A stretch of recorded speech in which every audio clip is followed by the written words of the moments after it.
তুমি যখন জানোই কাউকে পাবে না, তাহলে তাকে নিয়ে ভাবা বন্ধ করে দাও। তুমি যেটা পাবে না সেটা নিয়ে কেন ভেবে নিজেকে তুমি আরো ডিস্টার্ব করবে? উত্তরটা এখানেই আছে, কিন্তু উত্তরটা যতটা সহজ বলে মনে হচ্ছে তুমি ততটা সহজভাবে নিচ্ছ না। কারণ তুমি যতবার তাকে দেখছো, যতবার তোমার সাথে তার দেখা হচ্ছে, সোশ্যাল মিডিয়ায় তার ছবি দেখছো, ততবার তোমার ভিতরে একটা ইমোশনাল ট্রিগার হচ্ছে, যেটা তোমাকে ইমোশনালি পেইন দিচ্ছে, ইমোশনালি কষ্ট দিচ্ছে, এবং তোমাকে বারবার এটা মনে করাচ্ছে যে তোমার একে পেতে হবে, বা ইস একে আমার পাওয়া হলো না, আফসোস কাজ করছে তোমার মধ্যে। ইস যদি আমি একে পেতাম তাহলে আমার জীবনটা কতই না সুন্দর হয়ে যেত। কারণ তুমি এরকম একটা ধারণার মধ্যে রয়েছো। এখন যে কথাটা বলবো খুব ডিপলি বুঝতে হবে, এবং দরকারে 2-3 বার দেখতে হবে, কারণ এটা আন্ডারস্ট্যান্ডিং লেভেলে গিয়ে বুঝতে হবে, এবং বুঝতেই হবে।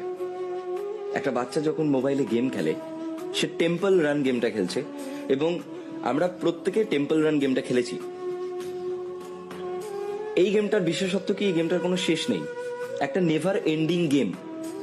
একটা বাচ্চা যখন টেম্পল রান খেলছে, সে অ্যাডিক্টেড হয়ে যাচ্ছে। প্রত্যেক দিন সে শুধু দৌড়চ্ছে আর কয়েন কালেক্ট করছে, দৌড়চ্ছে আর কয়েন কালেক্ট করছে।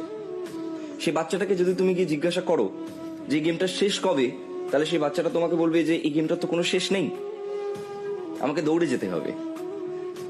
এটা একটা অ্যাডিকশন। ঠিক যেরকম ভাবে স্মোকিং এ হয়, ঠিক যেরকম ভাবে অ্যালকোহলে হয়, ঠিক সেরকম ভাবে এই গেমসেও আমাদের অ্যাডিকশন হয়, সেম লেভেল অফ অ্যাডিকশন।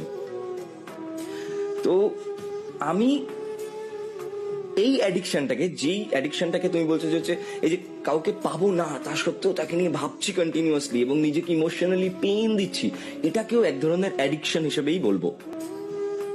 হ্যাঁ, ইমোশনাল অ্যাডিকশন। এটা একটা নেভার এন্ডিং প্রসেস। এই ইমোশনাল অ্যাডিকশনটা একটা নেভার এন্ডিং প্রসেস। তুমি ভাবছো যে এই মানুষটা আমার জীবনে থাকলে আমার জীবন কতটাই না সুন্দর হয়ে যেত।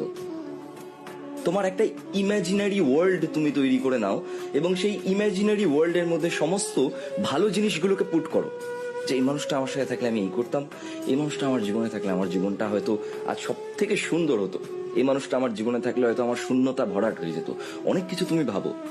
ঠিক জুয়ারিদের মতো, যারা জুয়া খেলে তারা প্রত্যেক কটা দানের আগে ভাবে যে আমি এই দানটা জিতলেই এত টাকা পাবো, কিন্তু তারা এটা ভাবে না যে এই দানটা আমি যদি হারি তাহলে আমি সব হারিয়ে ফেলবো।